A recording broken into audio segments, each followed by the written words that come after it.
दार्जिलिङका सांसद राजु विष्टले तराईका विभिन्न चियाबारीहरूको परिभ्रमण गर्दै श्रमिकहरू अनि साधारण मानिसहरूसँग भेट गरेर भलाकुसारी गरे।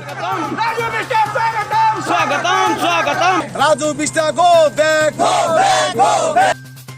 सांसद विष्टले तराईको आर्ट, त्रिराना, मारापुर, बेलागाछी, मान्जा, एमएम तराई, जाब्डा, हात्तीघिसा आदि चियाबारीहरूको भ्रमण गर्दै श्रमिकहरूलाई बङ्गालमा भाजपा सरकार आएपछि चियाबारीहरूको कायापलट हुने दावी गरे। तिनले 2021 को विधानसभापछि बङ्गालमा टिएमसीको कालो नीतिको अन्त हुने ठोकुवा गर्दै त्यसपछि बङ्गालवासीले न्याय पाउने बताए। केन्द्रीय सरकारको जनहितको परियोजनालाई पश्चिम बङ्गालमा ममता ब्यानर्जीले लागू हुन नदिएर जनविरोधी कार्य गरेको पनि तिनले बताए। यसै क्रममा सांसद विष्टको भ्रमण अवधि अन्य राजनीतिक दलका मानिसहरूले आज आर्ट चियाबारीमा कालो झण्डा देखाएर तिनको विरोध जनाए। आजको भ्रमण अवधि अलिपुरद्वारका भाजपा सांसद जन बार्ला पनि उपस्थित थिए। तिनले पनि आफूले एक सांसदको हैसियतले बङ्गाल सरकारले काम गर्न नदिएको अभियोग लगाए। ठुलो समस्या छ भन्ने मैले बुझे र तपाईहरु सायद चाहनुहुन्छ त्यसको समाधान चाहिँ के हो, पानीको सोर्स चाहिँ के हुन्छ तपाईहरुले सोच्नु भएको छ, कहाँबाट ल्याउने पानी?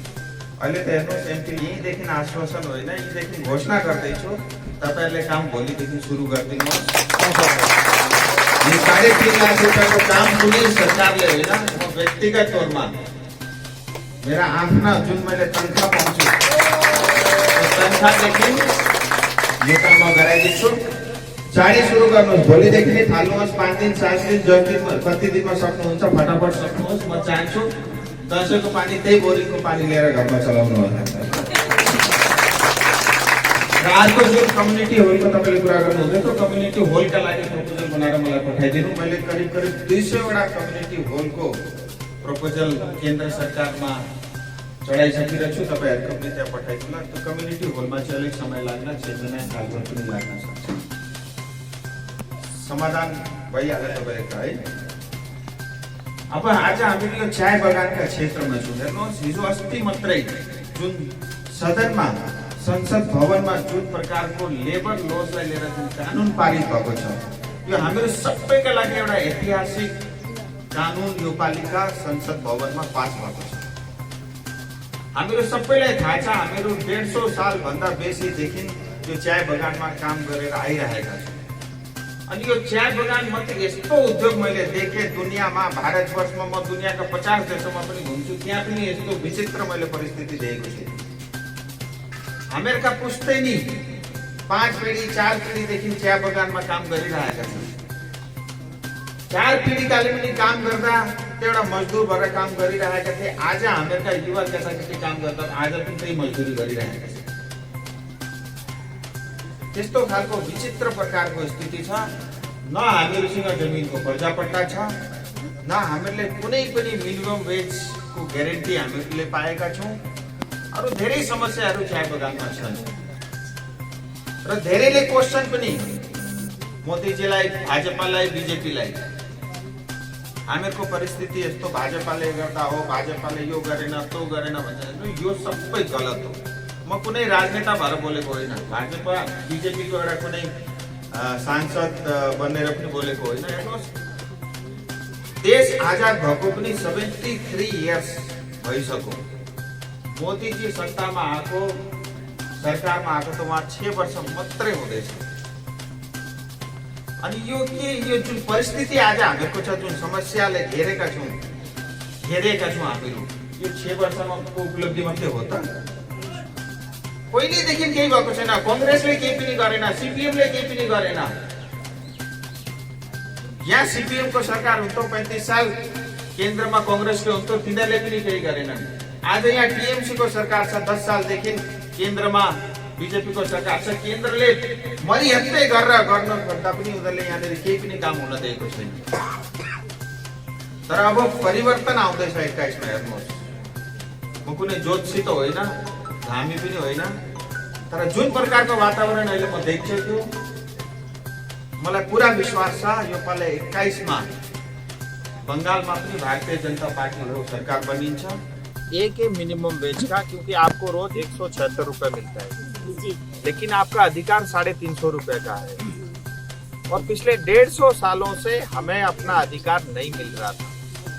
पहली बार ऐसा हुआ है कि इस बार मुझे 1.5 साल लगे, मैंने और कोई काम नहीं किया, 1.5 साल लगे लगातार जो है जोंदा और मैं दोनों उस लेबर कमेटी का हिस्सा थे और 1.5 साल तक मीटिंग चली और प्लांटेशन के लिए यानी चाय बागान के लिए, सिंकोना बागान के लिए, रबर प्लांट के लिए, जितने भी प्लांटेशन है जो गांची से जुड़े हुए हैं, उनके हितों की रक्षा करने के लिए 1.5 साल तक लगातार प्रयास करते रहे।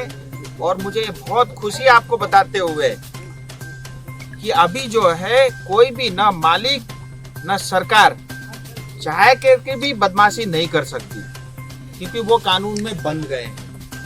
अब 350 रुपए जो मिनिमम वेज बाकी मजदूरों को मिलता है, बाकी श्रमिकों को मिलता है, वही चाय बागान के श्रमिकों को भी मिलेगा।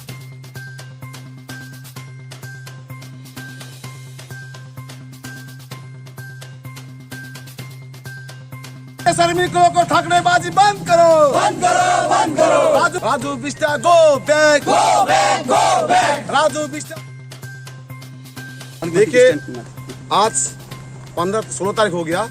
आज इस महीना में जो राजू बिष्टा आने के बात हुआ, जो सुने हम लोग, इसलिए हम लोग एकत्रित होकर यहाँ पर उसका ये विरोध कर रहे हैं कि बीते दिन में जो कोविड-19 के समय में जो महामारी हुआ, हम लोग अपना कैंपिंग किया, गाँव क्षेत्रों को हम लोग बचाए। उस समय ने गांव के बस्ती के जो भी हमारे श्रमिक थे, जो भी हमारा भाई बहन दीदी माँ जो भी थे हमारे, उन सभी को हम लोग किस तरह से गाइड किए, उनके घर में कैसे राशन पहुंचाए, कलेक्शन करके हो या कहीं का भी मार्फत से हम लोग उसको दिए। लेकिन उस समय में राजू बिष्ट नहीं आया, एक हम लोग का एक सवाल है।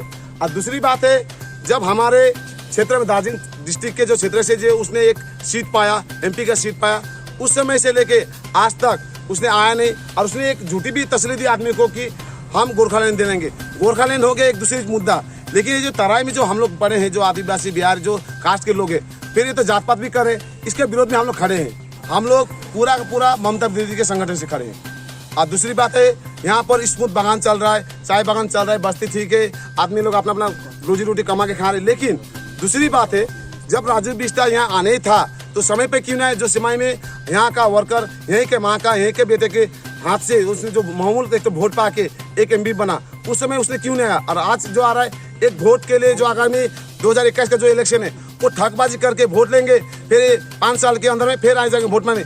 इसके विरोध में हम लोग यहाँ पर एकत्रित होकर काला झंडा लेके हम लोग ये आवाज उठाए हैं कि नहीं चाहिए ऐसे, हमें राजू बिष्टा जैसे ठगबाजी नेता हमें नहीं चाहिए। और इस एरिया में जो शांतिपूर्वक जो बने रहे, हम इसी को कायम रखने के लिए, उसके लिए हम लोग आवाज उठाए कि राजू बिष्टा गो बैक, हमें नहीं चाहिए। अब देखिए राजू बिष्टा जो बेलगाछी बोले, और बोले, तिरानी बोले, जो चाय बागान में जो हम लोग को जो शासन किया, जो शासन जो हम लोग उसको हटा के हम लोग आज स्मूथ जो बागान चल रहे, इसमें आज बोले बोनस निकल गया, आदमी लोग के घर घर में रोजी रोटी अच्छा से पहुंच रहे। फिर राजू बिष्ट ने एक अचानक से ये रणनीति तैयार करके राजनीति का जो काला कानून लागू करने के लिए हम लोग से विरोध है।